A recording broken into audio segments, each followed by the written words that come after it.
Well, greetings and salutations, everybody. Welcome to my YouTube channel. My name is John Campea, and this is a companion video. What are companion videos? Well, I'm glad that you asked. See, every day on the John Campea Show, Monday through Friday, we take the second half of the show to take live comments and questions from the audience. However, we don't always have enough time to get around to all of the live comments and questions get sent in, but I want to make sure those questions get answered properly in a video. So what we do from time to time is we do these companion videos to get caught up and get those questions answered, and that's what we're going to do right now. So let's not waste any time and dive right into it, shall we? The first question we're going to start getting caught up on, and I lost my spot, inconceivably lost my spot. Okay, here we go. The first question we're going to get caught up on is the Wakandan Forever, who writes, best case scenario, theaters survive. With Wonder Woman 84 going to theaters and streaming, why can't most major films just do the same thing? Theaters make money, streaming services get subscribers, fans have an option, win-win. What am I missing, John? All right, it's a fair question, Wakanda Forever, and a lot of people have been asking that same question. Here's the thing to me, the current model, I mean like pre-COVID, the current model is a win-win, right? Disney Plus got millions of subscribers on launch before COVID with the current model. And everybody won. People who didn't want to go to theaters to see a movie, they just had to wait like 10, 11, 12 weeks. There's a number of movies that would come out that I was interested in, but maybe I didn't want to go to the theater to see. And I just waited a number of weeks for it to come out on home video and streaming, and I watched it then. So it was a win-win. People want to see it in theaters, could see it in theaters. People who just didn't want to see it in theaters, wanted to watch it at home. All they had to do was wait a few weeks and they could watch it at home. Win-win for everybody. Studios make money in the theaters. The streaming services get people signing up because of new library content. It was a win across the board. The problem here is this, and you're not the only one to ask this question, Wakandan, is, well, I mean, hey, if Wonder Woman comes out and it's in theaters and on streaming, theaters make money, streamers get their subscribers, it's a win-win for everybody. What's the problem? Here's the problem. Now, you guys have probably heard me say for a long time that movie theaters, I've been saying this for years, and I learned this while I was working with AMC Theaters. Movie theaters operate on ridiculously narrow margins. You guys have heard me use that phrase a million times. Narrow margins. It's why I keep saying studios have no desire to own movie theater chains. Like a lot of people say, oh, well, now the studios can buy the movie theater chains. Studios have no desire to own the movie theater chains because of incredibly narrow margins. Theaters barely survive because of narrow margins.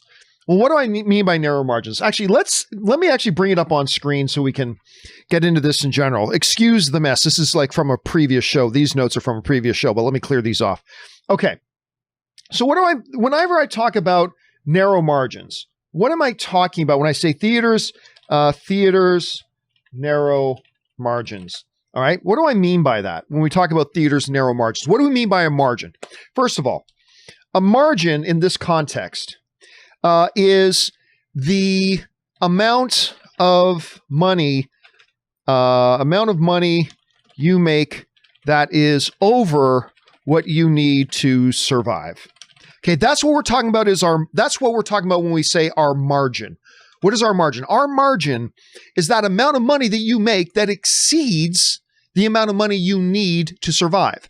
So let's talk about it in personal terms. Let's say your personal expenses, and let's say that means rent, food, clothing, your utilities and bills, gas for your car, all that kind of stuff. Let's say your personal expenses, what you need to survive, let's say you live pretty modestly and it's $1,500 a month, okay?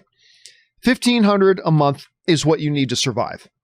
Now, let's say you've been at your job for a while and your income is, I don't know, let's say $1,800 a month. Well, in this situation here, your margin is $300, right? You need $1,500 to survive. You make $1,800. Your margin, you have $300 in there. That's a little bit of a cushion. So on top of paying your rent and buying your food and paying your bills and putting gas in your car and you know keeping your closet filled with clothes and whatever, You're able to do all that and you still have $300 on top of that. So, maybe once or twice a month you go out for a couple of beers with your buddies. Maybe you buy a new video game, whatever. Or maybe you put maybe you're smart and you put a little bit of that money away, right? That's margin. But in this scenario, let's say your hours get cut at work. And now your income is $1,300 a month. Because your margins were already so narrow, you losing a few hours at work and dropping down to $1,300 a month, now you have no more margin. Now you're not making enough money per month just to meet your basic personal expenses, right? So now something's got to go. You either are going to lose your apartment, or you can't drive your car anymore, or you're not going to be able to eat properly, or your heat's going to get turned off, or your electricity is going to get turned off. I mean, something's got to give. You've just lost your margins. It's gone. Okay. Since we put that in personal terms, let's look at AMC. Now, we're just going to use hypothetical numbers here, okay? We're just going to use hypothetical numbers. A lot of people perceive that a movie theater like AMC theaters, at their, let's say, cost of operations, let's say, just for argument's sake, we're just making up theoretical numbers here, is $1 million. And their income is, I don't know, $9 million. The perception of these big movie theater chains is that they have massive margins. That they have, in this situation here, the public perception is that these movie theater chains have like $8 million of margin, right? This huge margins. But the reality is, in these, just to follow through with the allegory here, in this example of, well, if their cost of operation, again, this is just theoretical numbers here, is $1 million, then in reality, their income is actually closer to like 1.4 million. Maybe even closer to like 1.2 million. In other words, their margin is really small. Okay? Their margin is small. Okay. Now, just like we were talking about, well, what happens? It's great that you make $1,800 of income, and it's great that you have a $300 margin. But what happens if your income takes a little bit of a hit? If your income takes a little bit of a hit and you're suddenly down to $1,300 a month, all of a sudden now you don't have enough money to keep the lights on in your apartment. All of a sudden you don't have enough money to pay your basic personal needs and expenses. And suddenly now you're losing your apartment, or you're losing your car, or you're having your heat turned off, or something like that, right? Because your margins aren't big. It's not like you had $1,500 a month in expenses and you made $7,500 a month and you had massive margins. You had small margins. Okay. How does that play out with AMC? And we're just using AMC. This could mean Regal. This could be Cinemark. This could be anybody. But the reality is this. When movies go to streaming and theaters at the same time, a conservative estimate that I read in the major trades was that theaters will lose out about 30% to 40% of their revenue. They're going to lose 30 to 40% of their revenue. In other words, if you take 100% of the people who would have gone if Wonder Woman 84 was only playing in theaters, like only playing in theaters, the 100% of people that would have gone to see the movies, 30 to 40% of those people are now just going to stay home and watch it on HBO Max or Disney Plus or whatever movie we're talking about, whichever service we're talking about. All of a sudden, in this situation here, in this hypothetical situation here, where the income is 1.2 million, so they've got a little bit of a margin, well, sudden you take away 40%, and now you're talking about, I don't know, like 0.7 million in revenue. Just like when you lost some of your income, you didn't have enough money to make your expenses. If all of a sudden these theaters lose that 30 or 40% of theatrical income, well, what happens? That margin, that razor thin margin they had of a surplus of $0.2 million. And again, these are theoretical numbers. But because the margins are so small, the industry cannot survive a 30 to 40% hit. The industry simply can't. The theatrical industry cannot survive a 30 to 40% hit. It's not like the industry had massive margins and therefore they can take a little bit of a hit and will still be okay and they'll still be making more than whatever their theoretical operating expenses are, right? If suddenly only 60% of the people go to the theaters to see Wonder Woman that would have gone to see it, AMC Theaters, Regal, Cinemark, they've now gone from a situation, a scenario where they're making a little bit of a money to they can't keep the lights on and they can't keep the doors open and they can't pay their staff. They can't afford the rent of these huge multi-million-dollar complexes where they have to pay rent in these shopping centers and whatever. Now the margin is gone and they can't survive. And so when people talk to me, Wakandan, about, well, I don't get it. Why can't they also have this and have this? Well, because doing one thing means killing another thing. The current model is everybody wins. The current model is everybody wins. Everybody gets a choice. You can go see a movie in theaters now, or you can wait a little bit and wait to watch it at home. This model actually kills one of the options, because theaters have razor thin margins. Anyway, I'm sure I've gone on too long about that already, but I've had so many people. You're not the only one to ask about that, Wakan, and it's a understandable question to ask. I hope I've clarified that a little bit. I don't know. We'll have to wait and see. All right. Thanks for writing that in, Wakandan. Next up, Ben Rayner writes, "Hey, John, hope you're doing well. I am doing well. Thank you, Ben. Here's my question. Do you think if the directors got the same deal as Patty and Gal, would they still be upset? Are they upset because they weren't told, or the concept of day and date in general? As always, bring on the filthy." Okay, so what Ben is referring to is, of course, you guys heard that Denis Villeneuve, now Judd Apatow has jumped on it like crazy. Christopher Nolan, a whole bunch of directors have come out and have been blasting Warner Brothers for this move. A lot of the directors, like Denis Villeneuve, the director of Dune, was really upset because they pulled a fast one on him. When he made that movie, the understanding was this is a movie that we are putting in theaters. That's why he agreed to make it. And they pulled a fast one on him. And not only did they pull a fast one on him, they didn't even bother to tell him. They didn't even tell him, let alone consult with him, get his opinion, get his input before they make the decision and go and make these announcements. He found out about it from the news, just like you and I did. That's how he found out about it. That's how everybody found out about it.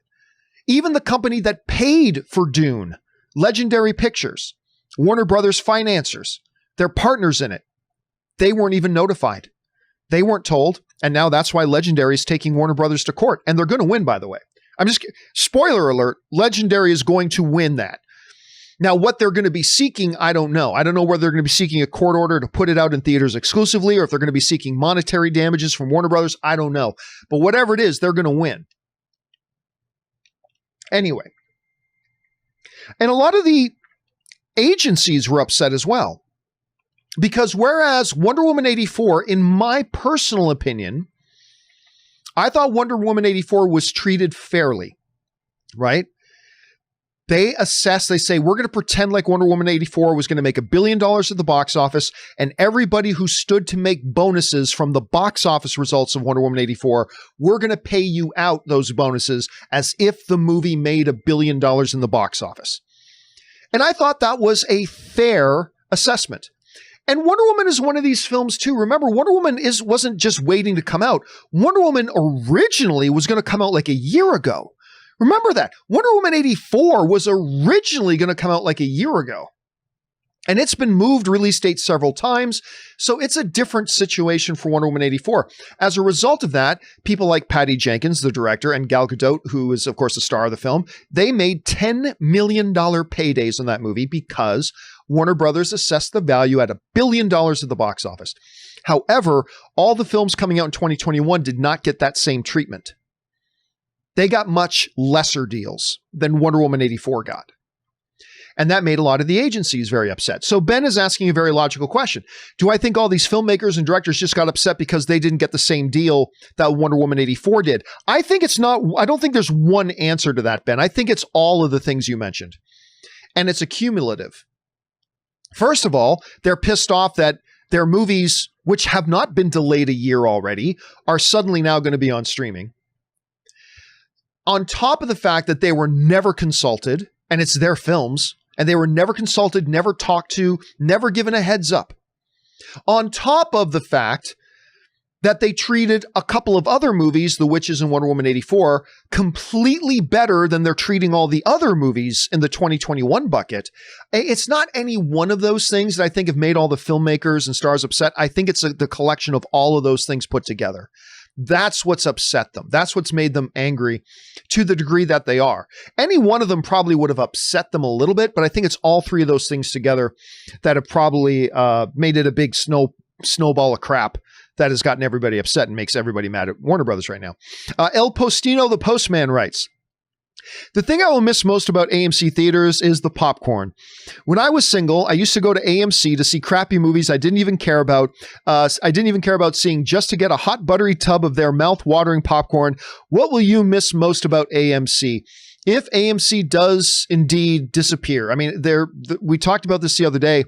It looks like they're going to run out of money in January. Like next month, they're going to just flat out run out of money, and then they're done. And they still owe $400 million in back rent to all the places that they rent their movie theaters from, and all that kind of stuff. They're in a bad shape, man. They're in bad shape. I'll keep my fingers crossed for them, and I hope they survive.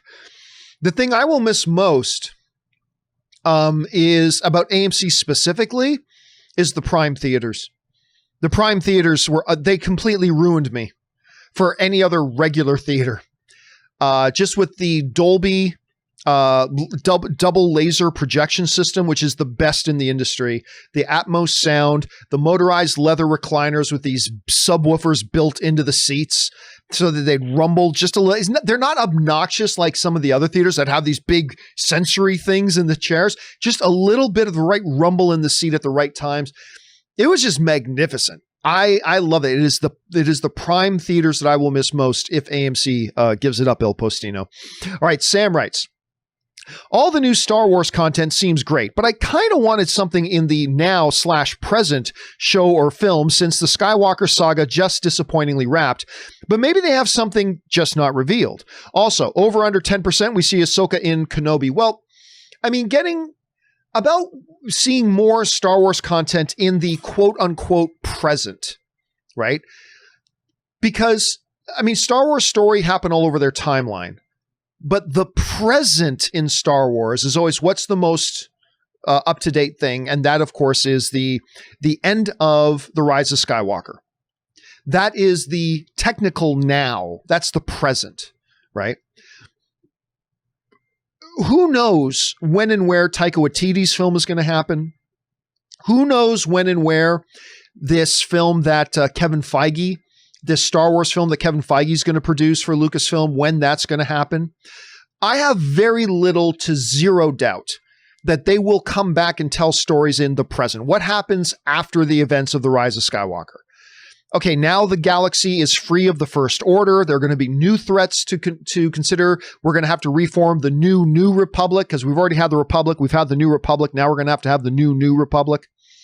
I'm sure they're going to come back to that. But right now, they're building around the time frame of the Mandalorian. So we got Mandalorian, Rangers of the Republic, and Ahsoka Tano, all happening at the same time. They're going to have interconnected stories. Then we're going to have stuff coming up, we know, in the High Republic. I think that's what they call it, the High Republic era. The Acolyte is going to be happening right around the end of the High Republic era. We know that that's happening there. We have no idea when Rogue Squadron's happening. We have no idea what time frame that's happening in. And the books and the video games don't give us any indication because Patty Jenkins says it's not any of the stories from the books or the video games. They'll get influence from there, but so we don't know when that's going to happen. But even if none of these current new projects are going to be in the present, I'm certain they will return to it sooner or later. All I know is that I think all the stuff they announced looked really good, so I'm very excited about it, Sam. All right, next up, Neo Braveheart writes, John, have you seen the YouTube video from Phantom Entertainment proving without a shadow of a doubt that Die Hard is a Christmas movie? It absolutely is not a Christmas movie. Just go and ask Bruce Willis. Bruce Willis will tell you it's not a Christmas movie. Anyway, they even used math to do it. If nothing else, you get a good laugh watching. Heck, I did. I don't need to see that. No, here's the basic argument for me about a movie is a Christmas movie if the theme of Christmas is part of the central theme of the movie. In Die Hard, Christmas just happens to be when the events of Die Hard take place, but it has nothing to do with Christmas. It could have been a New Year's party that was happening at the tower.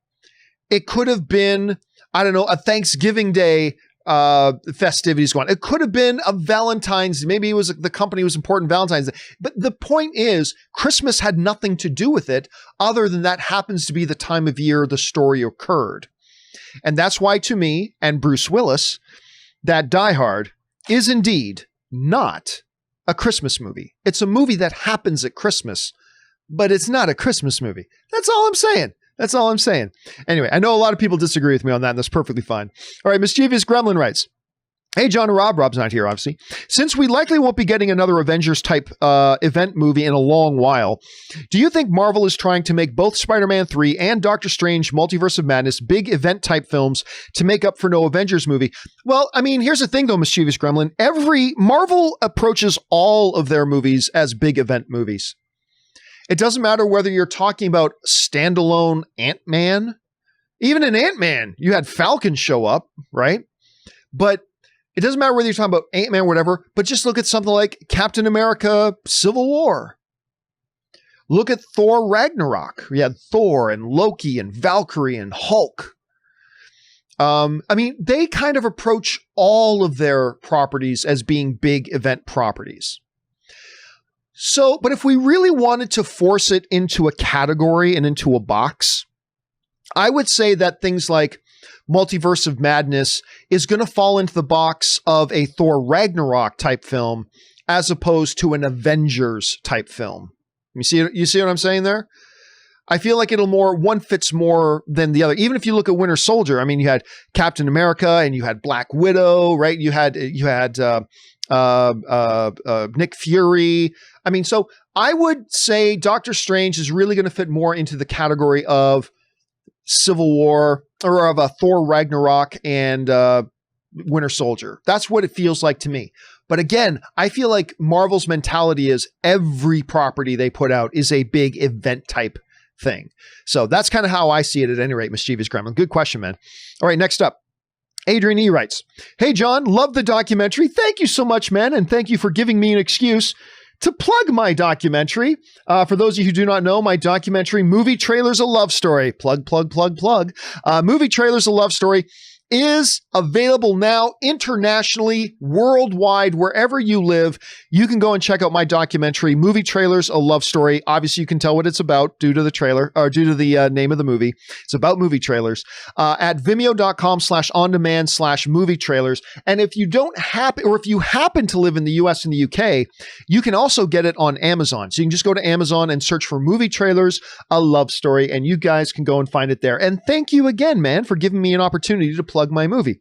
Anyway, love the documentary. Thank you so much for that, Adrian.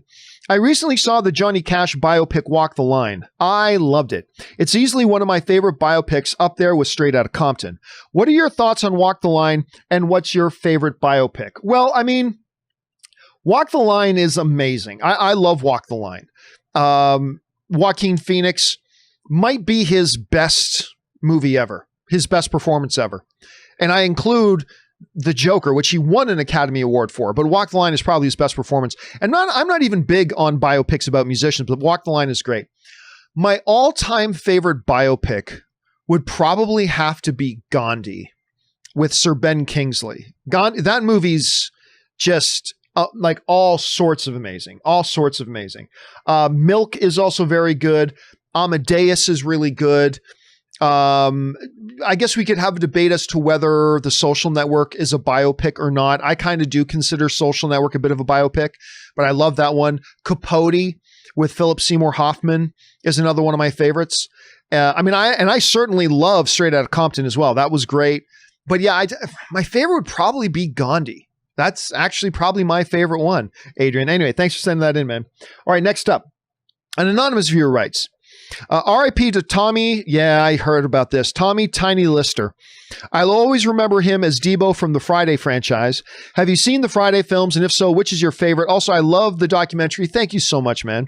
A best documentary Oscar is in your future, John. Well, we'll see. Not for this one, but maybe I'll make another one soon. Listen, when I think of Tiny Lister,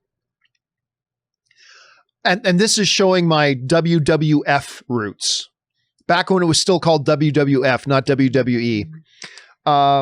When I think of Tiny Lister, all I can think about is as him as the villain in that Hulk Hogan movie.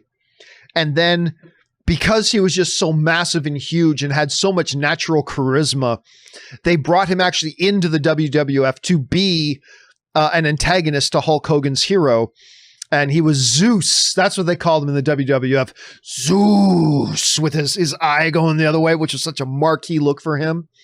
And then, of course, you know, when he popped up in The Dark Knight, right? Everybody instantly recognized, like, holy crap, they got Tiny Lister in Dark Knight, because he's on the boat scene. Of course, yeah. But I have to admit, man, when I think, and I didn't hear official word. The last thing I read was that it was COVID-19 related, which is, I mean, that just adds extra insult to injury with the era that we're living in. But at any rate, I don't know that for certain, but when I read, they hadn't concluded the cause of his death, but they're saying he was experiencing COVID-19 symptoms. And so I don't know if that had to do with it or not, but yeah, man, I mean, I get the Debo thing, but for me, when I think of him, I will always think of him in professional wrestling as Zeus fighting Hulk Hogan.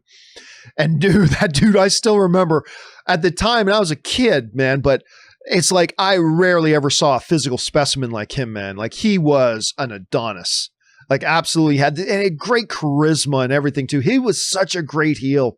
He was so great. Anyway, so I was so sad to hear about him passing. The Wakandan Forever writes, I'm excited for Wonder Woman 84. One nitpick. Kristen Wiig always gets cast as a mousy secretary type in Ghostbusters 2. I get it's Gal Gadot, but come on. Kristen is beautiful. Is there an actor or actress you find attractive but gets cast in unflattering roles?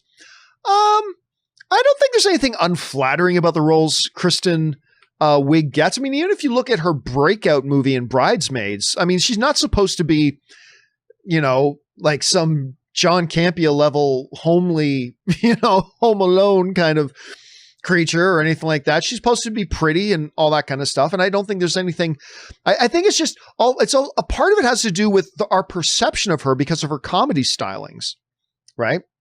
A lot of it has to do with our comedy stylings. Now, look, I love Kristen Wiig. I think that girl's hilarious. But even I, who totally trust Patty Jenkins, when I heard that she was cast as Cheetah, even I went, okay, it's a little strange. I mean, she's super talented. I trust Patty Jenkins, so I'll give it the benefit of the doubt. But even I found it a little weird. I was very relieved to hear a bunch of my colleagues who work in the same industry as me who have seen Wonder Woman already say she's actually fantastic in it. So that's great to hear. But I think a lot of it is just perception, Wakandan, seriously. And I think a lot of it also comes from the comedy that she does. So that's my take on it at any rate. All right. Thanks for asking that, man. And only 10 more days till we watch Wonder Woman 84, all of us. ZOMG Ruler writes, I'm not mad at Warner Brothers. Greed is good. But one has to wonder what Warner Brothers thought would happen by not telling people about the 2021 plans. That everyone would sing Kumbaya? Even if a compromise is made, can Nolan, Villeneuve, and other DGA members ever work or even work with WB again? I don't know, man. I don't know. Like, when it was just Christopher Nolan coming out and talking about the move, right? I thought, okay, he's upset, but I think cooler heads can prevail, and I think they'll still work together again. But then when I read Denis Villeneuve's article that he wrote in Variety, he's the darling of the industry right now. Denis Villeneuve is the darling of the industry right now. And when he, a good Canadian kid, like unloaded both barrels in that scathing op-ed in Variety that he wrote about Warner Brothers and HBO Max, and he started expressing that he's been talking to the other directors as well. I don't know, man. It's not a good look. Like, there is a reason that Warner Brothers acted like a cowardly little thief in the night with this thing. there's a reason they kept it a secret from their financing partners, from their production partners, from their filmmakers, from their directors, from their actors, from the agencies that represent the movies. There's a reason they kept it a secret, because they knew they were going to get pushback if they started talking to everybody about it. And so Warner Brothers thought, let's just announce it and then there's nothing anybody can do about it. At least that's what they were hoping. I don't think Warner Brothers counted on, I mean, maybe they know Nolan is very, very independent. So maybe they knew they might have to deal with Nolan. I don't think for a second, especially Denis being a good Canadian kid, I don't think they thought for a minute that like somebody of the stature of a Denis Villeneuve would come out and write something like that, like straight up directly attack the studio that he's made this movie for. I don't think he anticipated the entire DGA considering boycotting Warner Brothers. I don't think they thought it was a possibility that all these dominoes would fall. I thought they just thought, you know, we'll take some grief, but if we can sneak out this announcement without anybody else finding out that we're going to make the announcement, then there's nothing they can do about it. It's already public. And they're finding out that they were wrong. But yeah, make no mistake, when somebody acts really sneaky and when somebody acts really shady and really shifty, like Warner Brothers just did, keeping all of this a secret from the financiers, from the production companies, from the directors, when they act like that, there's a reason they're acting like that. It's because they know they're wrong. And they know everybody's going to disagree with them. And they just want to slip it out. So then there's nothing that anybody else can do about it. It's already out. It's public. Nope. No one's going to fight us on it now because it's out there and it's public. Didn't work. Now, I don't know that Warner Brothers is going to change directions. I think they may just stomp their heel down, say, nope, this is what we're doing. And filmmakers won't work with them again. At least the best filmmakers won't work with them again. But then again, we can say that money talks. Money talks. You can have some director, I don't know, pick a director, maybe Edgar Wright. I'm just pulling Edgar's name out of the ether. I don't think Edgar's connected to this in any way. But, you know, Edgar Wright can say, just representing any director out there, man, I hate the way Warner Brothers just treated filmmakers. I'm never going to work with Warner Brothers again. Phone rings. Yes? You want to pay me $30 million to make another Scott Pilgrim Returns? Okay. Money talks, man. Money talks. So who knows what's going to happen? All right. Daniel writes, hey, John, how long before someone from Marvel or Star Wars will leave an announced project over due to creative differences? Given Marvel and Lucasfilm's track record of creators leaving, I hope this does not happen to Patty Jenkins' Star Wars movie. Well, it's not so much, it's not nearly as much with Marvel as it is with Star Wars. Like, listen, every studio, like whenever I would point out Kathy Kennedy's, and remember, I'm a big Kathy Kennedy fan. I think she is, if not in the top three, if not the greatest producer in Hollywood history, she's in the top three. Steven Spielberg, the greatest filmmaker of all time, he calls her the best producer of all time. And I'm a huge fan of hers. But just because you're great at one thing doesn't mean you're going to be great at another thing. And I do not think she has worked out as the head of a studio. And one of the main reasons I don't think she's worked out is because she has failed at the first primary, most important job. Making sure that you pick the right directors and the directors you pick are completely on the same page with you. And I think she went through 6 projects with 5 director turnovers. It was crazy. Like it's unprecedented, that type of record of futility. It's not good. She constantly, time and time again, was bringing on directors that she was not on the same page with, and they were not on the same page with her. And it ends with them going, they lost time, they lost money, they lost all that kind of stuff because she didn't know how to do that part of the job. And whenever I would bring that up, somebody would inevitably say to me, well, Judd, every studio goes through that. And that's true, but to a much, much smaller scale.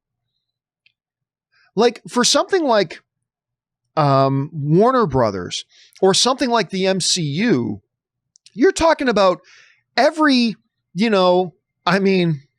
not counting DC because, Flash alone has gone through 3 sets of directors and 4 sets of writers, and they haven't even started shooting that movie yet. So aside from DC, if you look at Warner Brothers or Sony or Marvel specifically, you're talking about Yeah, maybe one high-profile departure every 8 to 10 projects.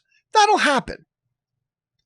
Not 4 or 5 high-profile departures out of 5 or 6 films. That's a ludicrous percentage. Absolutely ludicrous. Look, I believe that Kathy Kennedy has already planned her departure out of Lucasfilm. I believe she's probably going to be there like another year. I believe before the end of 2021, Kathy Kennedy will step down. And she will do so being better at her job than she's ever been. Because I believe, we talked about this on the John Campea Show this morning. I believe one of the biggest problems she's had was doing this new trilogy of films without having a roadmap and without having a plan. Yeah, we'll just wing it. Let's just go film by film and we'll just wing it and we'll see where we end up. Instead of sitting down with a team of writers and creators and saying, this is our 3-movie structure. Leave a little bit of flexibility to make some changes in between each movie, yes, but generally speaking, here's our roadmap for the next 3 films. Here's our story. Instead of that, she just went, yeah, we'll wing it. We'll just figure it out as we get there.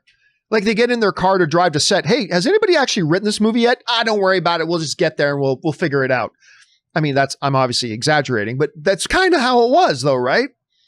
She has shown that she's learned from that mistake because they put out that video with the High Republic era and it shows that they had got this big retreat center, brought in all these top writing creative minds to flesh out what is the High Republic and all the different ideas. And she's shown, listen, I learned from this horrible mistake I made with the trilogy that I oversaw, not having a plan.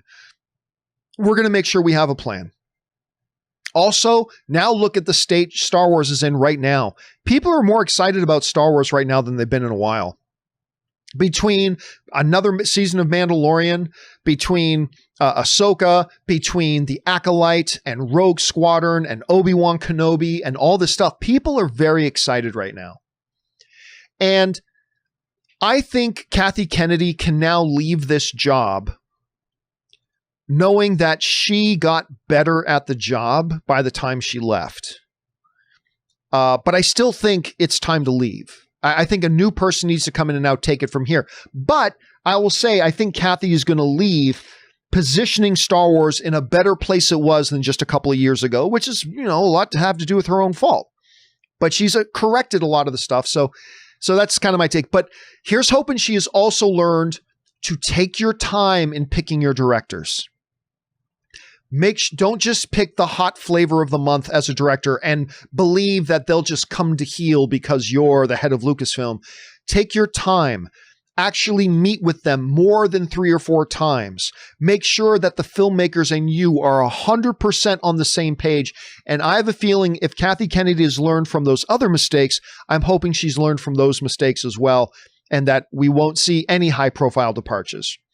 And so I'm willing to bet $5 that Patty Jenkins will indeed direct this Rogue Squadron movie. That's what I'm thinking at any rate. All right, Danielle also writes, has something changed with the MCU narrative with releasing Falcon and Winter Soldier first before Black Widow movie release? It was supposed to be the other way around with Widow first, then Falcon and Winter Soldier this year. Did pandemic change plans? Was it that, or was it supposed to be the other way around? I honestly, listen, everything has changed so much. Everything has changed so many times between so many properties being pushed and all that kind of stuff that I honestly can't even remember now off the top of my head which was supposed to come first.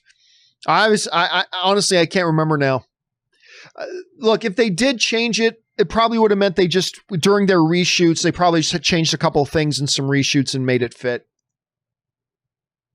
At least that's my guess at one point. But yeah, again, we've seen so many date changes and so many things move around. I can't even remember what was supposed to come first now. I just want to see what WandaVision. Just get me WandaVision in January so we can start watching this stuff. It's been so long since we've seen any MCU content. Okay, next up. Mikey Roberts Meyer Burnett writes, hey, John and Rob. Rob's not here right now, obviously. When do you think we'll see more Jedi-focused Star Wars movies? Not Sith versus Jedi per se, just anything involving the Jedi pre or post Skywalker saga. I adore I adore all well-told Star Wars stories, but I love Jedi. P.S. Are Chris and Aaron okay? Aaron's great. Again, the only reason Aaron hasn't been in is because there are new restrictions in Los Angeles. You're not supposed to have people outside of your household in your household. So, and Aaron is a little bit immune deficient because, of her cancer background and things like that. So we just want to be extra careful. We're trying to get Aaron set up with a proper home studio setup like Robert has, so we can Skype her in like we do with Robert. So hopefully that, and with Chris, yeah, she seems to be doing well.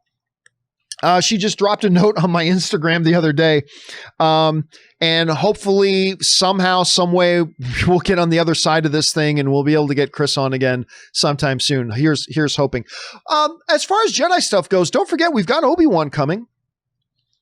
We've got Obi-Wan coming. We've got the Ahsoka show coming.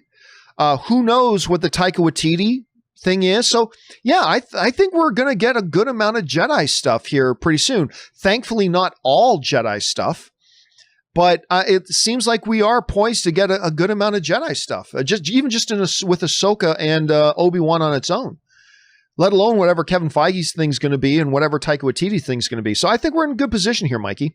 All right, next up, James Germain writes, "Hey, John, new season of Letterkenny is coming. Pitter patter, let's get at her. John, pitter patter." I could not believe Letterkenny is another one of those Canadian shows that I knew nothing about because it actually started after I moved out of Canada.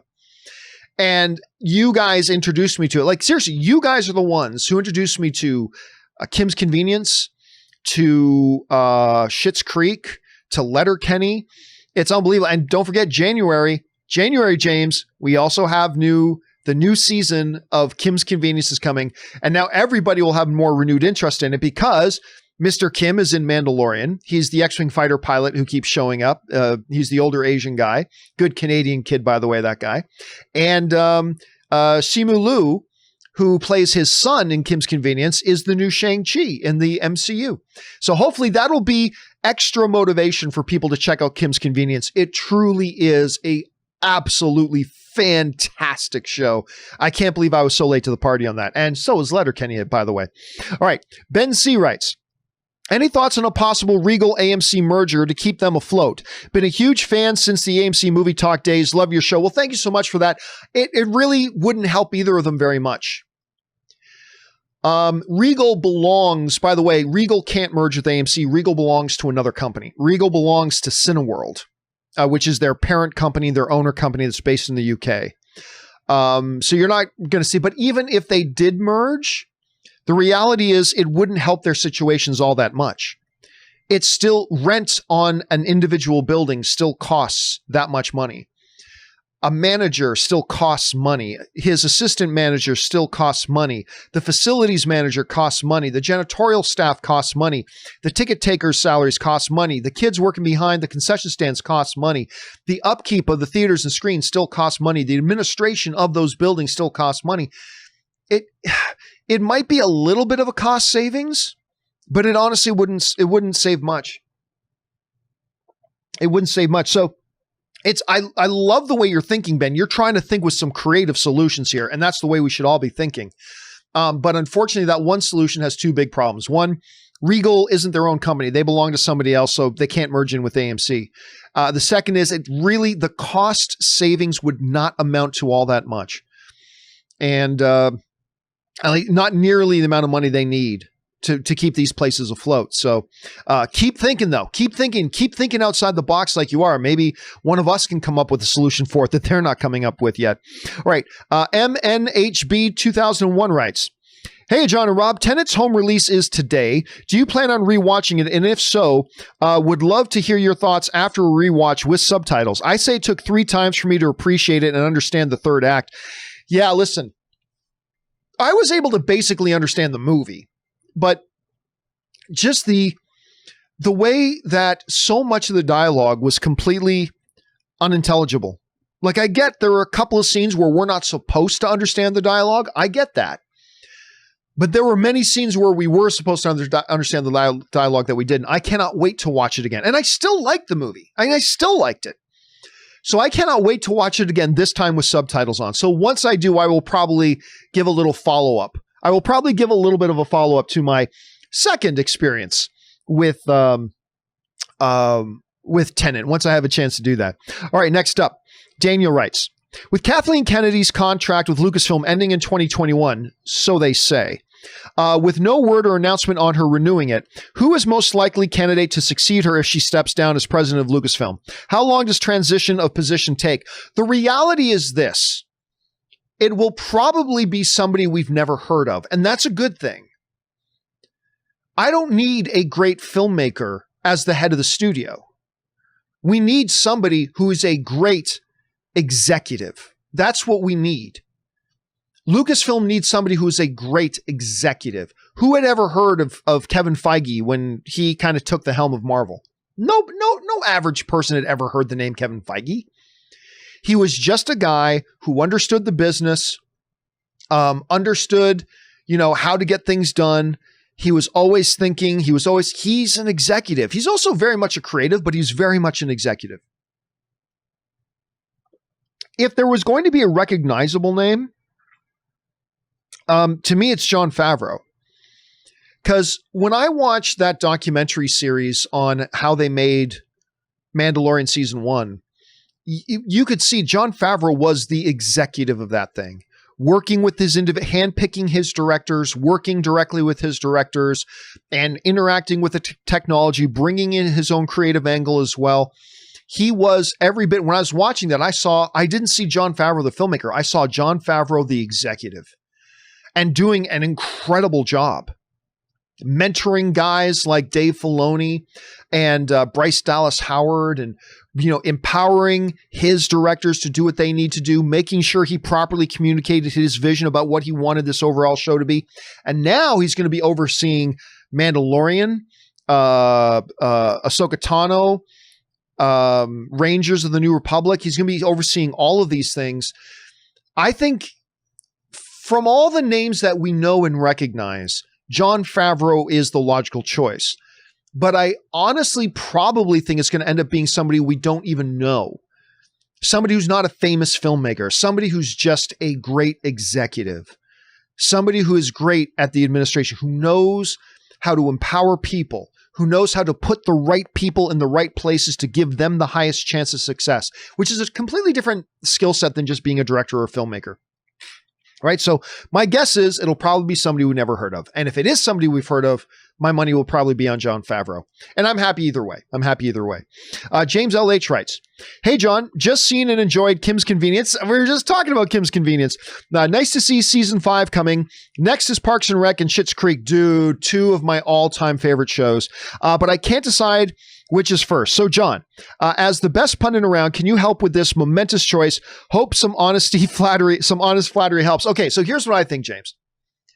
In both Kim's Convenience, or in Schitt's Creek, I should say, and Parks and Rec, the first seasons are by far their weakest seasons. Season 1 of Parks and Rec is really its weakest season. It truly finds its footing in season 2. Same can be said of Schitt's Creek. But in both cases, season 1 is still great. It'll take you a couple of episodes of both shows to kind of adjust your brain wavelengths to what it is the show is and how it's working. But once you get a few episodes into both of those shows, you're a winner on each. I would say the older show is Parks and Rec, so I'd say start there. Start with Parks and Rec. But here's the great thing. It's a half-hour show. Watch 2 episodes of Parks and Rec and 2 episodes of Schitt's Creek, and you'll be golden. But if you want to do one at a time, I would say start with the one that came out first, which is Parks and Rec. All right, but you're going to love both of them, James. At least I hope you love both of them. All right, next up. Boris writes, Moira to Johnny, speaking of Schitt's Creek, Moira to Johnny, yes, dear, I'm sure you killed them, enters dramatic Moira voice, with all the venom of a silkworm. I'm telling you, her as Moira is so amazing.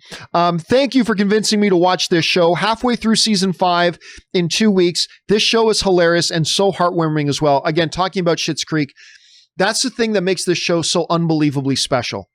Not only is it gut-rippingly hilarious like a Parks and Rec, it is amazingly heartwarming and amazingly charming. And there are episodes that Anne literally cried. Not like laughed so hard she cried, although that happened a lot, there are parts in this show that literally made her cry, right? Like anybody who watched the show, okay, for those of you who've seen Schitt's Creek, you'll know what I'm talking about. The open mic night with Simply the Best. I just say that if you've seen Schitt's Creek, you instantly know what I'm talking about. And you remember that moment and how heartwarming it was. The wedding, of course, was incredible and amazing. The Christmas episode was so heartwarming, but it's all done within the context of being this rippingly hilarious show that you just love all the characters. And I'm glad you like it too, Boris. All right, next up. K Major sends in $20 to support the channel. Thank you for that, K Major. Appreciate that, man. And he writes one of two. John, do we not understand that Anakin being married and having children was actually against the Jedi Code? Oh, yeah, no, we understand that.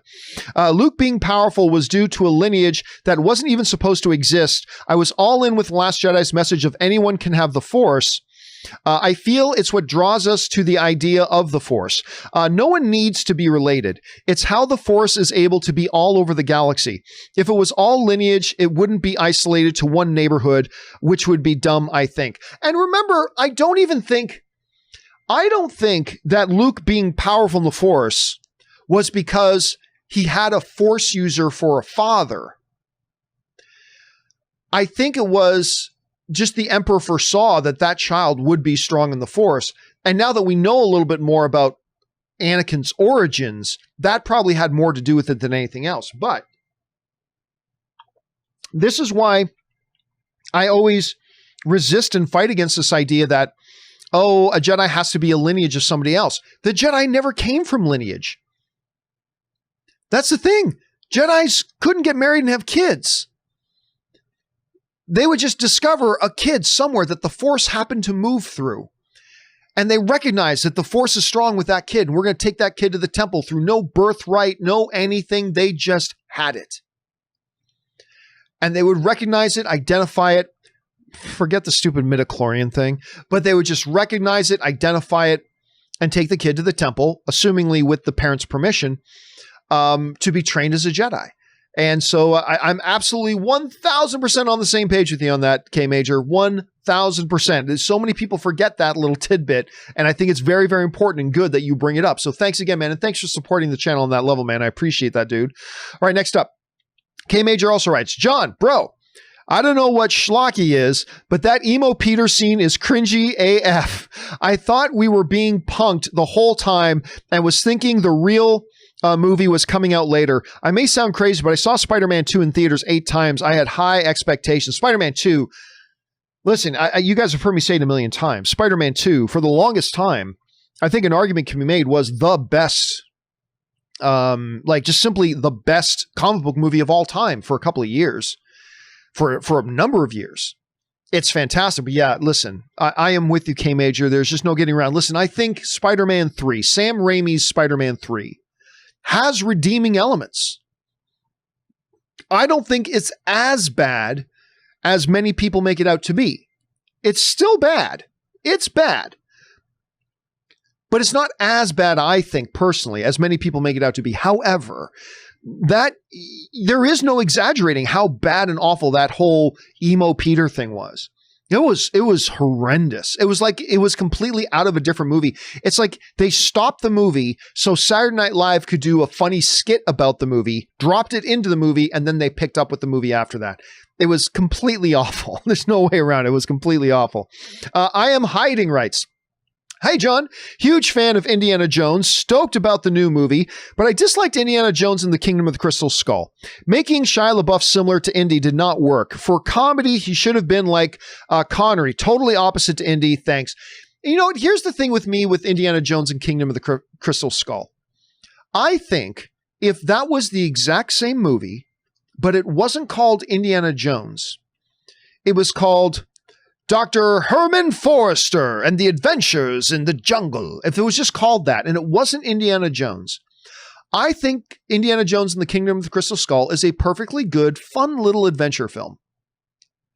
But it was terrible as an Indiana Jones film. As an Indiana Jones film, it was just awful. And listen, Spielberg, Shia LaBeouf is the next Tom Hanks. Spielberg, and you know what? He may not be wrong, but he wasn't the right guy to cast for that role. And they didn't take the right approach with it. And it's always broken my heart that I'm freezing on the name of the writer, but the guy who directed Shawshank Redemption, I got to look it up because I'm feeling, who directed Shawshank Redemption? I can't believe I'm freezing on his name. Frank Darabont. Because remember, Frank Darabont had written a script for Indiana Jones 4. And Harrison Ford liked it, and Steven Spielberg liked it, but all three of them had to agree George Lucas didn't want it. And then George Lucas kind of oversaw getting his own version done. And I've always wondered, what would that Frank Darabont... I've heard people have copies of that script. I don't. If anybody does have a copy of that Indiana Jones script that Frank Darabont wrote that George Lucas vetoed, unfortunately, I would love to see it. I've always wondered, what would that movie have looked like? Couldn't have been any worse than Kingdom of the Crystal Skull. I'll tell you that. All right, next up. Benjamin writes in, and he tipped in $20. Thank you, Benjamin, for supporting the channel on that level, man. Hey, John and Rob, who's probably not here right now. Obviously, he's not here right now. Do you think sometime in the future, maybe 15 to 20 years from now, we will see a series set 500 years after the Battle of Yavin, with Master Grogu training younglings at his own Jedi Academy, maybe a Mandalorian youngling? I don't think so. The main reason I don't think so is, listen, the fact that Baby Yoda is a baby in Empire and in Return of the Jedi, when we hear Obi-Wan and Yoda talking about the fact that that's it, like Luke Skywalker's it, the last hope. And then when Yoda said, no, there is another, George Lucas made it clear that it was referencing potentially Leia. Leia could be the other one, maybe. There was no talk of Grogu. There was no talk of another, force user of his species out there. Now, maybe the way around that is the fact that at the time, even at the time of A New Hope, Grogu is still an infant. He's still a baby, right? He's still going to be quite young, even 10 years after the events, 15 years after the events, 4 years after the events, doesn't matter how old he would have been. He would have been, at that time of Return of the Jedi, 5 years younger. He's completely just a baby. So maybe that wasn't even counted. Maybe. But I mean, I don't know. Then why is there no mention of, Grogu 30 years later when we get to the time period of the First Order and the time period of The Force Awakens? Because by that point, he's kind of a preteen, right? 30 years later, Grogu's probably like preteen in Baby Yoda years. I don't know. I'm guessing. I'm making things up. I don't know the biology of that creature all that well. But no. My guess is there will be no show that takes place. I mean, there may be a show or a movie that takes place 500 years after the events of the Rise of Skywalker, but I don't think we're going to see the adult version of Grogu. I don't know that. Nobody's told me that. I'm just speculating like a fan, like anybody else, but I don't think we will. I think Baby Yoda is Baby Yoda and will always be Baby Yoda, I think, at any rate, Benjamin. Good question, man. Murray Reich writes, Thanos to Loki, no resurrections this time. Disney Plus, hold my beer. Yeah, I know, right?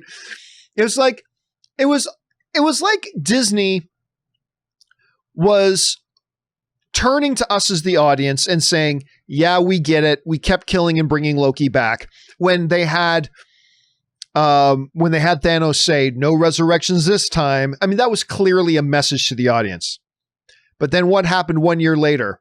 Look, everybody, Loki's back. I mean, it's the Marvel fake death universe, right? Don't get me wrong. And I'm excited about the new Loki show. I totally am.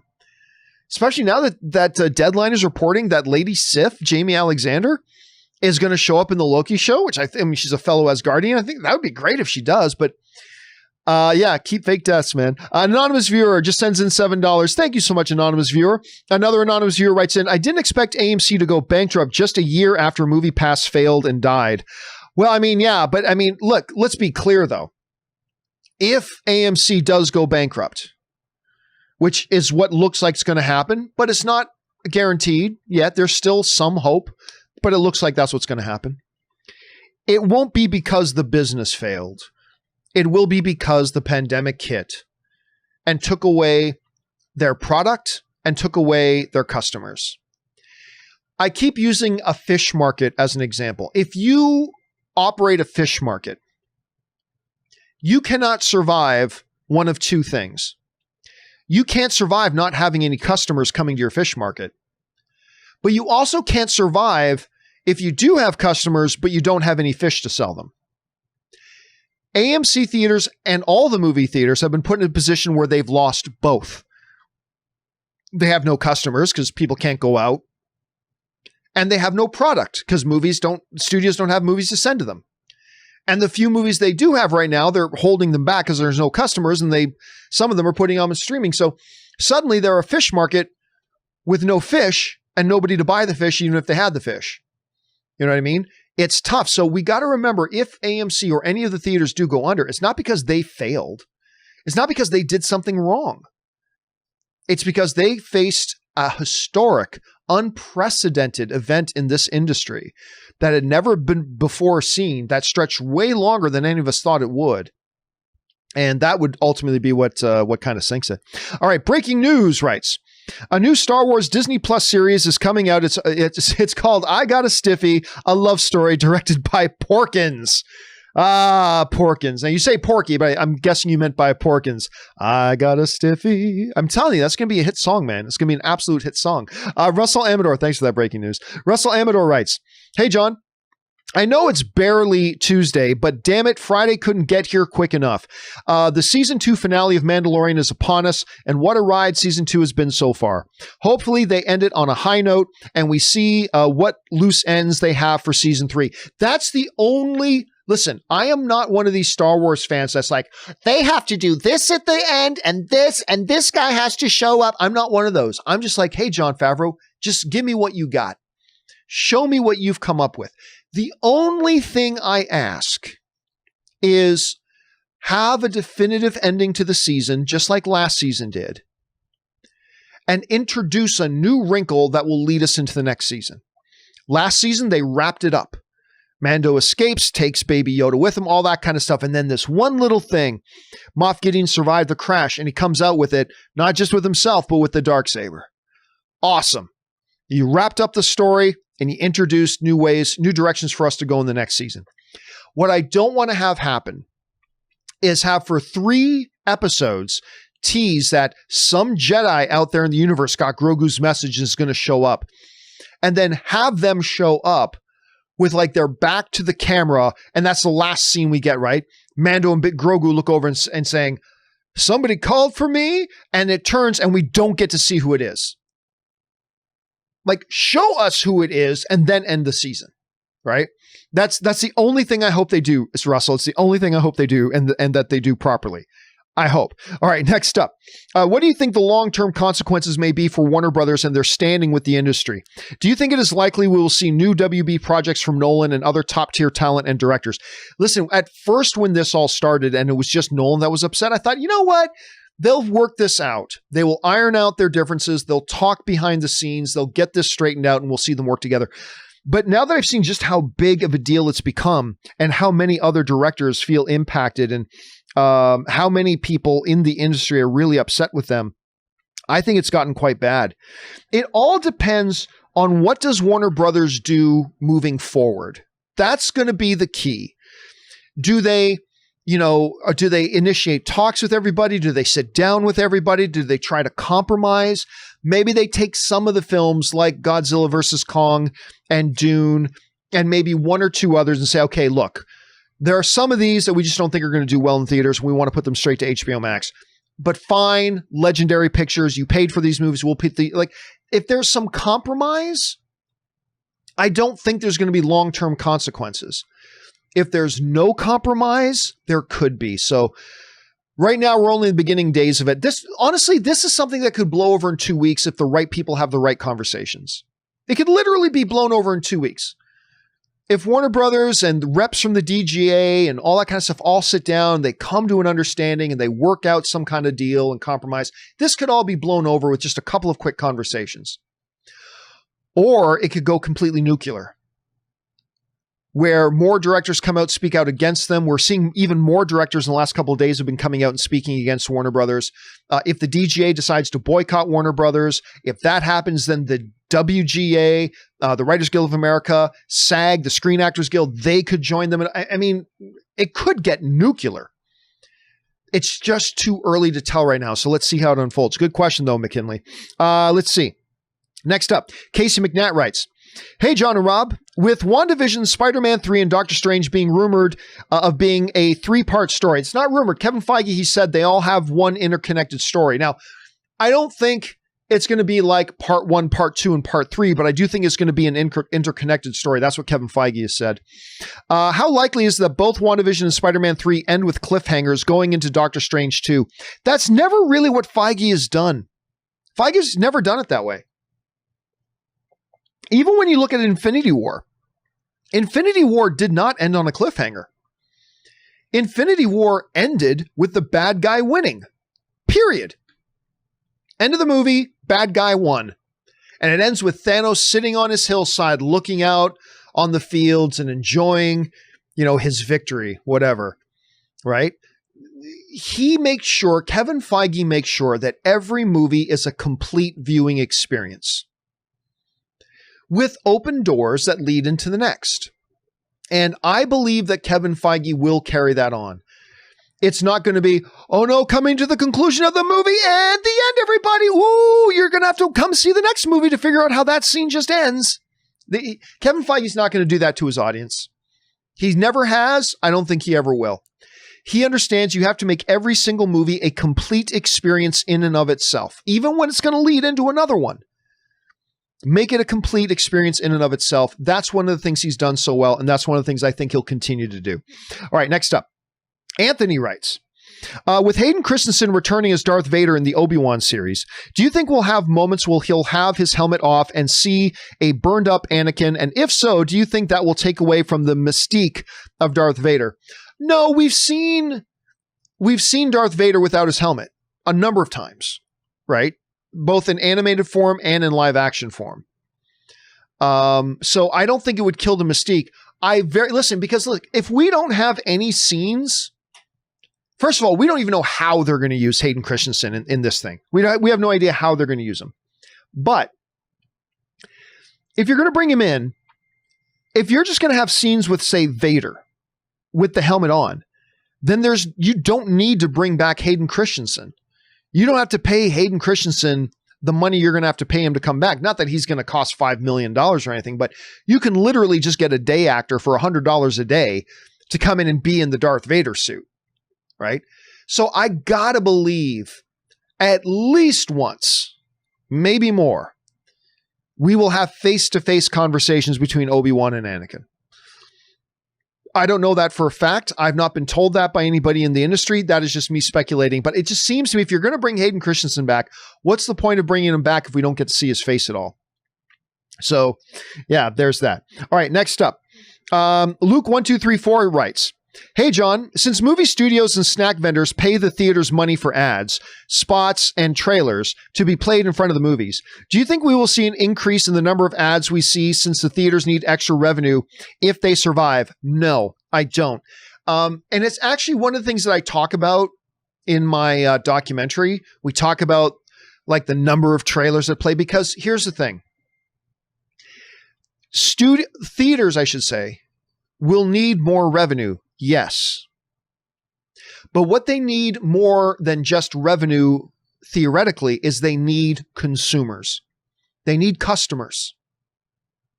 You can't have revenue without customers. And therefore, you cannot employ revenue-generating ideas that also drive away customers. When the theaters are back up and running and open back up their doors, I mean fully to it, they need to be all about, for the first few months, about getting people back into theaters and loving their experience in the theaters, reminding them why the theaters are the best experience of all time. What you cannot do is open your doors back up, have everybody come in, and then hit them with 45 minutes of commercials, because then they ain't coming back. So they're going to have to walk that line of understanding that we've got to resist the urge to get a quick couple of extra dollars now and invest in getting long-term dollars by making sure these customers love coming to the theaters and will come back again in 3 weeks, and then come back again 3 or 4 weeks after that, and then we'll come back again a month after that and bring a couple of friends with them.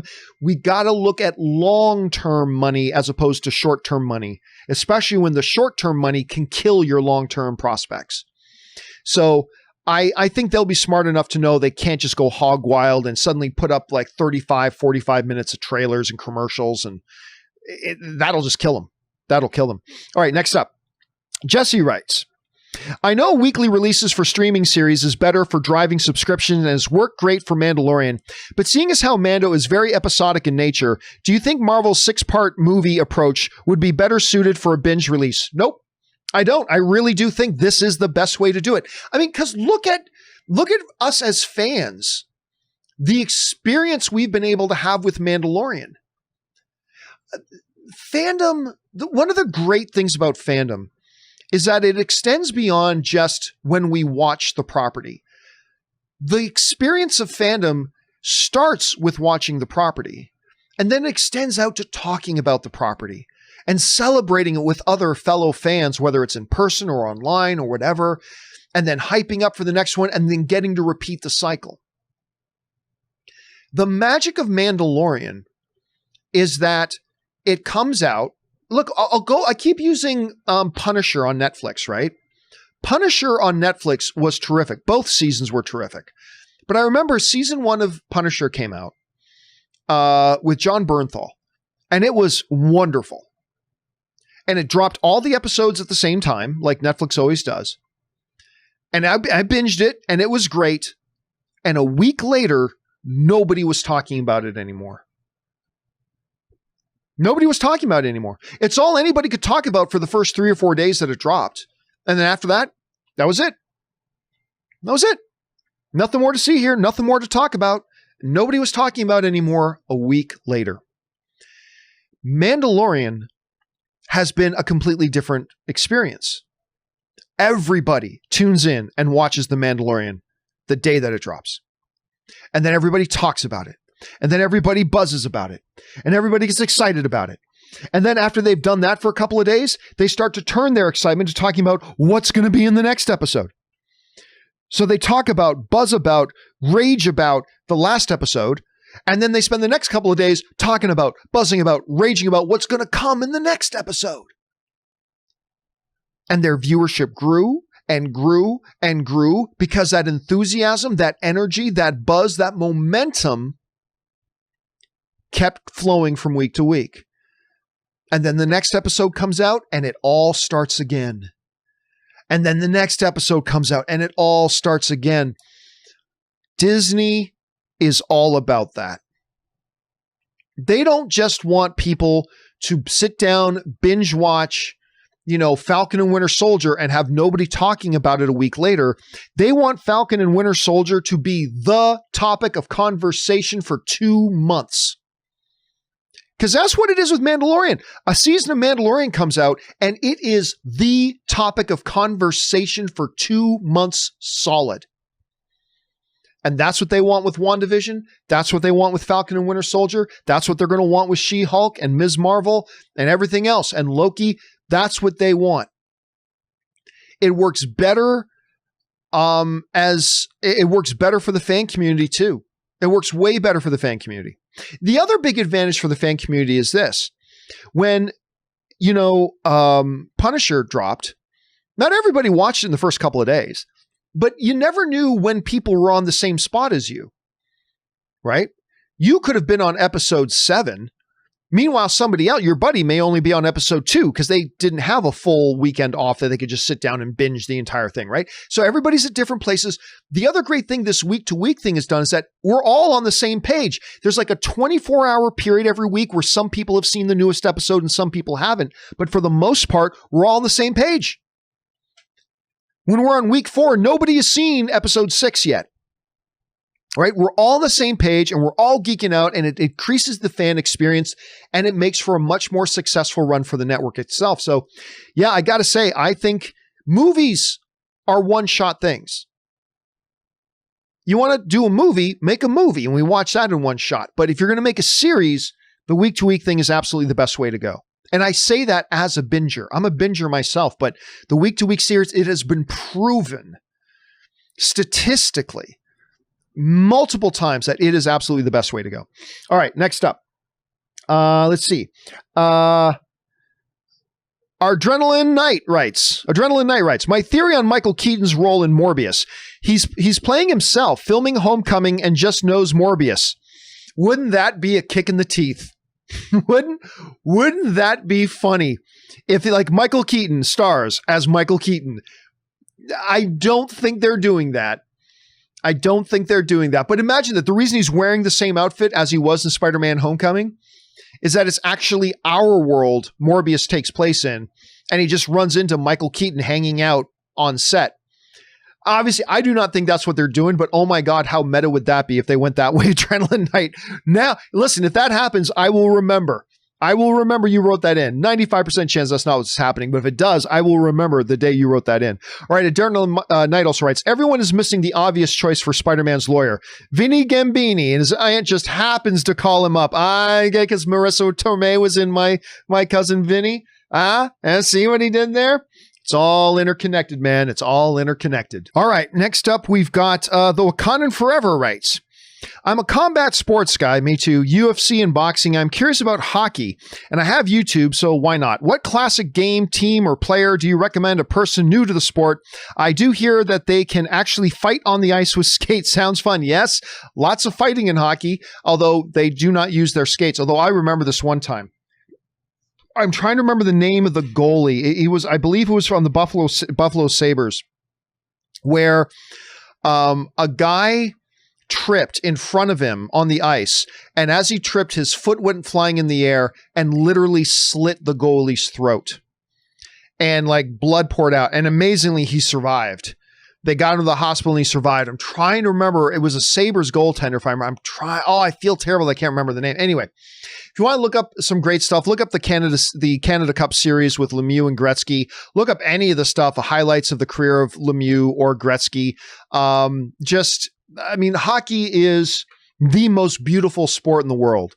It is the ultimate combination of speed, endurance, strength, power, skill, like all of it. It's just a crazy, beautiful, awesome game that is better enjoyed in person than watching on TV. But hockey is God's sport, man. It is God's sport. And God bless you, Wakanda, for wanting to look into it a little bit. All right, next up, Kalis Menon writes, John, did you like that Michael Bay movie, The Island? I think it's a bit underrated. Also, I'm going to watch Infinity War and Endgame in one sitting over the break.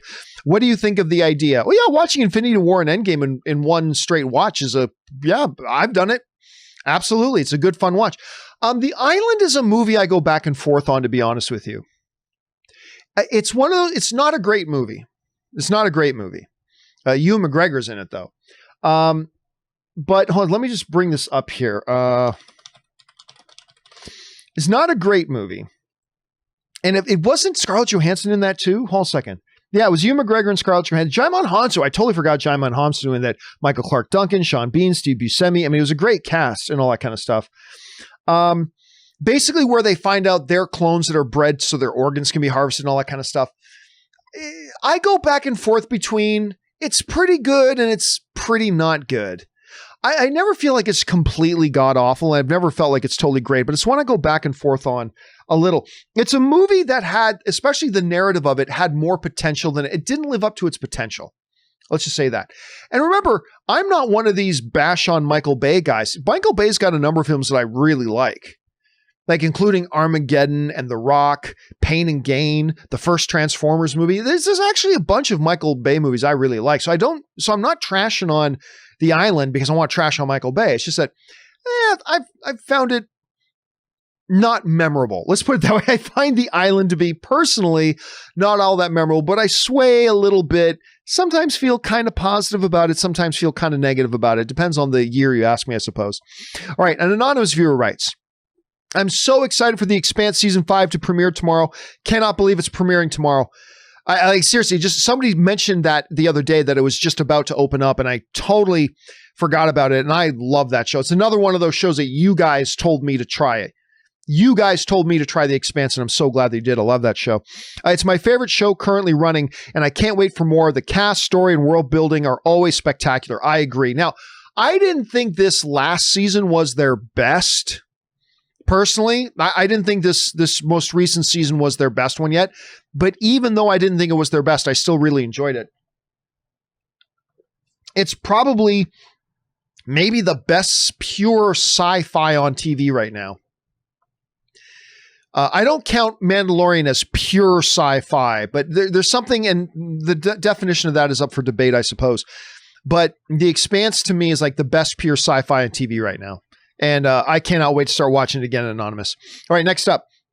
Shane Sakia writes, "Hey, John. I notice you like to use John Wick as a standard when describing badass characters from movies and TV. Well, it's just a good common point of reference. You know what I mean? I just wanted to remind you that poor John's dog was killed. Brian's daughter was taken. Remember the quote, 'I will find you and I will kill you.'" That's true. Listen, Liam Neeson speech in Taken is about what I am, as what I do have is a particular set of skills. I mean, it is truly an iconic speech. And Taken's really good. And now here's the other thing too. I cannot remember where I was and when it was, but I remember watching Taken on TV. I had already seen it. And I had already seen Taken 2. But we were just hanging out at home, and I was watching Taken on TV, and then I can't remember if it was TBS or somebody else, and then they just happened to play Taken 2 immediately next. Taken 2 gets bagged on a lot. It's not nobody's ever called it like completely awful, but a lot of people don't like Taken 2. Like, we all like Taken, but not a lot of people watch Taken 2. And I'm one of those people that when I first saw Taken 2, I'm like, this isn't anywhere near as good as the first one. But I'll tell you what, when I watched the two of them back to back, like immediately, like one continuous movie, 2 suddenly was a lot better. I mean, because it literally picks up right after the end of the first Taken. But I mean, and I can't explain how, I can't quantify it, but when you watch Taken and Taken 2 immediately back to back, Taken 2 gets better than when you watch Taken 2 on its own, say a year separated from when you saw the first Taken. I can't explain how, and I can't explain why, but it just kind of does. You're right, that one speech that Liam Neeson gives, I mean, it's an iconic moment. It seriously is. One of the great speeches ever. All right, Marsh Life writes, "Will Abomination look the same in She-Hulk as he did in the movie, or will they change his look like they did with Hulk? I have a feeling he'll probably look roughly the same, only, visual effects have come a long way since they did the Abomination that Tim Roth is playing. And by the way, I don't remember if Kevin Feige ever specifically and directly said that Tim Roth's Abomination will be there. I mean, obviously he's playing the same character, but will he turn into Abomination? I don't know. I'm assuming he will. Anyway, I suspect he will look roughly the same, just probably a bit better with more modern visual effects. I was very excited when they said he was coming back, because I have said for years, Abomination will be back. They have dropped too many hints. They've made it too clear. Abomination will be back, and he's going to be a great antagonist in some movie somewhere, and I'm so glad they're bringing him back. All right, next up. Mark from the future writes, I like that. Let's see. Hey, John, I was curious. I know Peyton Reed wanted to direct Fantastic Four. Since Watts is and Reed is doing Quantumania, do you think they will let Reed introduce the Fantastic Four in some capacity in Ant-Man 3? Thanks for what you do. That's not the way Kevin Feige works. That's not the way business works. You're a really good director. We'll let you introduce these characters in your movie. That's not how it works. That's not how it works. Now, that's not to say that couldn't be the perfect movie to introduce them in. But they're not going to say, you know what, Peyton Reed, you're a big fan of Fantastic Four. We'll let you introduce Fantastic Four in your movie, even though that doesn't really fit our plans. It could be that introducing the Fantastic Four in the next Ant-Man was always the plan. Could be. It might be a perfect introduction. Or we just, listen, I also think we're going to get a new origin story for Fantastic Four. And that might be better served just straight up in their own movie. So I would put the over-under of Fantastic Four being introduced in Ant-Man 3 at 15%. Not the worst odds, but very unlikely. I think they need a clean start with the Fantastic Four, with a movie of their own that delves into their origins. And I just don't know that you can do that with a quick intro in Ant-Man. Maybe they can, though. Never know. Maybe they can. Let's keep our eyes open for that. It's an interesting theory, Mark. All right, next up. Cesar Rivera writes, my favorite directors of all time, David Lynch, David Fincher, Steven Spielberg, Shane Black, Edgar Wright, Samer, I love your list so far, Stanley Kubrick, Denis Villeneuve, Christopher Nolan, Wes Anderson, Vince Gillian, Taika Waititi, and Quentin Tarantino thoughts. Those are all great directors.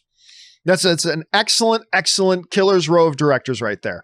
A lot of them they're all very, very different from each other. There's very different stylistic. Stanley Kubrick is a totally different type of director than a Shane Black is, and all that kind of stuff. It's an excellent list. Obviously, to me, I think Spielberg is the greatest filmmaker of all time. But man, I'm curious, you didn't put, a lot of people who put together a list like this would also mention Marty Scorsese. And I noticed that you didn't. That's interesting, but still a killer lineup of directors. It's a fabulous list, Cesar Rivera. Well done. All right, next up, James Argenta writes, when will Rogue Squadron take place? During episodes 4 through 6? Post episode 6? Post episode 9? I think post episode 9. Really? That's not what most people think. Because post 6 is being explored in Favreau's shows, and post 9 will be given writers more freedom to tell a story, allow them to use characters like Poe, Rose, Connix, Billy Lord, who's of course Carrie Fisher's daughter. That's true. Here's the only problem, though. Here's the only problem in a post-episode 9. Post-episode 9, the First Order, you can't do First Order again, right? They've been beaten again. They're gone. They're destroyed, blah, blah, blah. If you're going to do war, like Rogue Squadron, you need war, right? You need a war going on. Are they ready to introduce another galactic level threat in the universe immediately following the events of Star Wars Episode 9, The Rise of Skywalker? I don't know. Unless they want to use that opportunity to introduce the Yuzhang Vong, which, pulling that out of Legends if they wanted to. That's a possibility, I suppose. But listen, I'm all for it if they do. I just find it a little bit unlikely. I find it a little bit unlikely. Now, listen, there are a lot of years that separate the end of Return of the Jedi and the beginning of The Force Awakens, right? There's a lot of years there. The Mandalorian, Rangers of the New Republic, Ahsoka, that's all taking place in like the first 5-6 years after the fall of the Empire and the end of Return of the Jedi. That still leaves like 20 plus years of space if they want to. Or it can be done pre the events of Star Wars A New Hope. Or, like a lot of Star Wars role-playing games, it could happen between the events of Star Wars and Empire Strikes Back. Right? There's time period to explore there. Or between Empire Strikes Back and Return of the Jedi.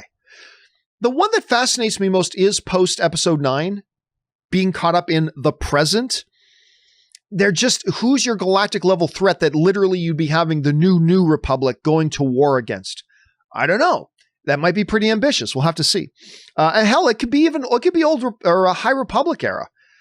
They could say they had a Rogue Squadron back in the High Republic era. I don't think that's likely. But again, yeah, but maybe, James, maybe. All right, next up. Not Amused writes, hey, John, I'm fed up with Depp and Heard, more concerned with the actors living on charity due to theater cancellations. They are still rich. Actors are replaceable. World will not fall apart if they are. Compared to others struggling in your field, let me try this again. Hi, John. Fed up with Depp and Heard. More concerned with actors living on charity due to theater cancellations. Not quite sure what we're talking about here. They're still rich. Actors are replaceable. World will not fall apart if they are. Compared to others struggling in your field, been very lucky. I honestly don't know what we're talking about, that actors are living on charity. I have a feeling like you're making a good point in there somewhere. I'm just the way you're communicating. I apologize, not amused. I can't address what it is you're saying because I'm not really clear on what it is your point is, unfortunately. So, sorry about that, man. But if you guys think you've picked out what it is Not Amused is talking about, feel free to respond to him in the comments section. Let him know what you think. All right, next up, Wakandan Forever writes, Mortal Kombat! I am pumped. I didn't know it was officially rated R. It is. Oh yeah, they talked about making that rated R for a long time. It is my favorite video game franchise. I love the original film. Knowing they are doing it with the blood and guts that are in the game's nose for has me hyped. Finish him. Flawless victory. Listen, having finishing moves is not going to make the movie any better. Let's just be clear about that. Having Scorpion rip off a guy's head with his spine dangling from it is not going to make the movie any better. But it'll give us some moments of some big fun. It's still got to be a good movie. You still have to make a good movie. Somehow, some way, the original Mortal Kombat found a way to be totally awful and yet make us love it anyway. I mean, they just found some kind of magic sweet spot because that movie is terrible, but I love it. I absolutely love it, even though it's absolutely terrible. Why should I fear her? Anyway, this new one, I'm a little bit nervous about the new one, though. What kind of guy? I tell you, I'm a little bit nervous. I'm okay with the idea of a first-time director. I'm okay with the idea of a first-time writer. Having a first-time director and a first-time writer on the same film, it makes me a little nervous. Just a little bit nervous. I'm still stoked to see it because it is Mortal Kombat. The question is, will the soundtrack be anywhere near as good as the soundtrack to the original Mortal Kombat? Because the soundtrack to the original Mortal Kombat, I don't care if the movie was bad and we loved it, whatever. The soundtrack to the original Mortal Kombat was awesome. Be mine, sister salvation. Juke joint Jezebel. I mean, the soundtrack is so good. Du hast. I mean, the soundtrack is amazing. I hope the soundtrack is 1/10 as good as the soundtrack to Avenger. Maybe I should do an entire episode where I just sing and recite the entire soundtrack to Mortal Kombat. Anyway, the Kev writes, Hey, John, I don't think Lucasfilm is done with the sequel era characters, especially Rey. She's the heir to the Skywalker legacy, so how do you just ignore that? Galaxy's Edge is built around the sequels as well. Favreau and Filoni can fix anything. You give up on it because it didn't work. Listen, at some point you've got to go, hey, look, we made these 3 movies. They were ridiculously successful. They each made over $1 billion at the box office. One of them made over $2 billion at the box office. Actually, one of them is still the record holder for the highest grossing film in the U.S. in box office history. There's still people that forget that. People think it's Endgame. It's not. It's actually Star Wars, The Force Awakens. Holds the domestic U.S. box office record all time. Endgame has the more important worldwide total, but for domestic U.S. box office, it is by a good margin Star Wars The Force Awakens. Anyway, you've made a lot of money with them, but the fact of the matter is they declined. And it got to the point now that I think the audiences just don't want to see more. And I don't mean everybody, but a good chunk of the audience doesn't want to see any more with these characters. They all started great. The Force Awakens is fan-fucking-tastic. I love that movie. But their lack of a plan eventually eroded the quality. Because you get into The Last Jedi, the second one, which I still liked. There's parts of it I loved, but there's also parts of it I had real issues with. And overall, I enjoy it. I make no apologies for it. I like The Last Jedi, but there are parts of it that I took real issue with. As a matter of fact, when I came out of the world premiere, the very first thing I tweeted when I came out of the premiere of the Last Jedi, it was, I believe the tweet was basically, There's this whole Casino Planet thing that's really dumb. The way they use Benicio del Toro. I mean, you got del Toro in it. You got to do something good with them. And the character was just lousy anyway. But then you get into The Rise of Skywalker. And it came to full for their lack of planning and their lack of a strategy, and the consequences of them just winging it really came to fruition, and the bottom just fell out. And there are those of you who are watching this video that really like The Rise of Skywalker, and that's great. I'm not trying to yuck on your yum. I'm just talking about my own personal experience with it, which was tremendously disappointed. I was very disappointed with the movie, and it is what it is. And so it doesn't matter that you did this with Galaxy's Edge, and it doesn't matter that you did this and that and the other thing. There's nowhere left to go with Rey. There's just nowhere left to go. You have to understand in business that at some point it is best now to take the win, cut bait, and move on. They made over $1 billion with each of those films. Time not to push it anymore. Take the win, but understand there were massive discrepancies in the promise versus the deliverance, and move on. And, I don't think Daisy Ridley is all that hyped about coming back to Star Wars anymore at this point anyway. So really, I think it's time to go. And I think they are, I think they will come back to the time period, but John Boyega is not interested in coming back to play Star Wars anymore. If you've listened to the interviews with Oscar Isaac, he's not interested in coming back to play Poe anymore. I really don't think Rey is either. I don't think Daisy Ridley is. And I really don't think Lucasfilm is interested in revisiting that. They now have properties that people are excited about. People are excited about Mandalorian. People are excited about Rogue Squadron. People are excited about Obi-Wan Kenobi. People are excited about The Acolyte. I mean, on and on and on. And it's just time to focus now with your Star Wars and all the things people are excited about, and then move on from there. So anyway, who knows, Kev? You never know. You may be right. You may be right. I just don't think so at this point. But hey, we'll find out as time progresses. Thanks for writing in your thoughts, man. I appreciate that. Okay, next up. Dirty Dan writes, "Hey, John, I am excited about the Shogun TV show on FX. Dude, that was the most exciting thing to me that came out of that entire Disney presentation. What has been your show / limited series that FX has put out? I thought about starting Sons of Anarchy, but I'm still not sure. I've been a fan of Archer for years. I love your show. Keep up the great work. Archer for me is simply the best animated show ever on television. Honestly. Now, I'm not going to argue with somebody else who will say Family Guy. I'm not going to argue with somebody else who might say Simpsons. Those are great arguments to make, and I'm not going to try to change your mind. All I know is that I got introduced to Archer when it was in like season 3 or 4. And I started from season 1, episode 1. A buddy of mine was over and said, you got to check out just check out one episode of this. And I became completely hooked on Archer.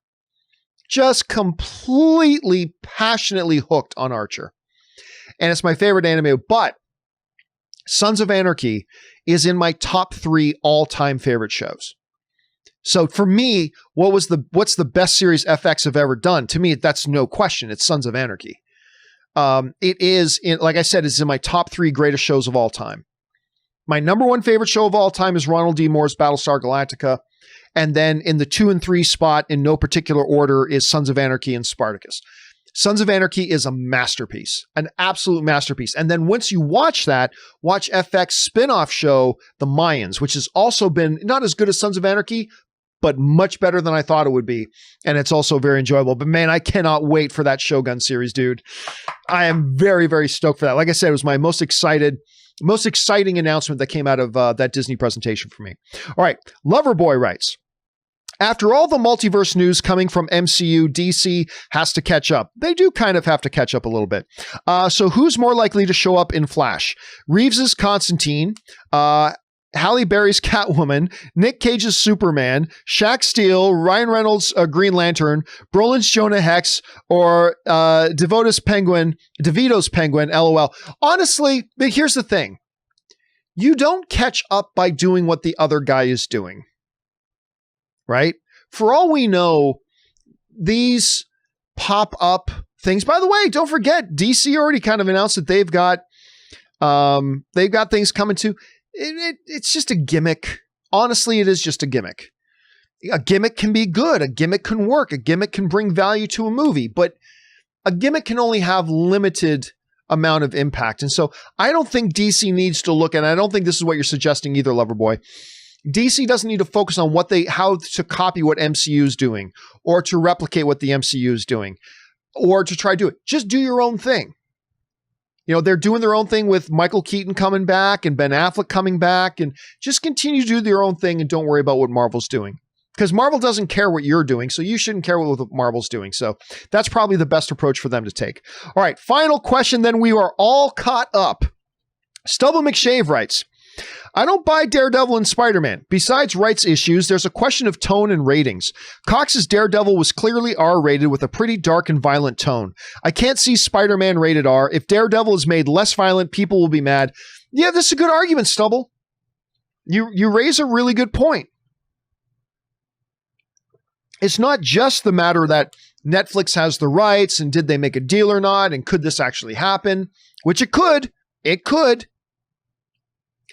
But there's also the question of, how does Daredevil even fit into a Spider-Man movie? But John, in the comics, this isn't the comics. This isn't the comics. How does that Daredevil that we all knew and loved in that Netflix series, that Daredevil doesn't fit into this Spider-Man? It doesn't fit into this Spider-Man. Now, Kevin Feige can find a way. I mean, absolutely, he can find a way. And these rumors of Charlie Cox coming into Spider-Man, who knows, might turn out to be true. They very well could. But as of right now, I don't buy it for now. If we get more actual reports coming from the legitimate news sites, then I'll buy into it. But right now, I don't really buy into it, although I acknowledge there is a possibility it could turn out. So I'm not going to jump to a conclusion either way. But you're right, Stubble, you are raising a point that a lot of us haven't been bringing up in this whole discussion, which is, does that Daredevil that we saw on the Netflix series, does it even fit into a Spider-Man world? And really, he kind of doesn't.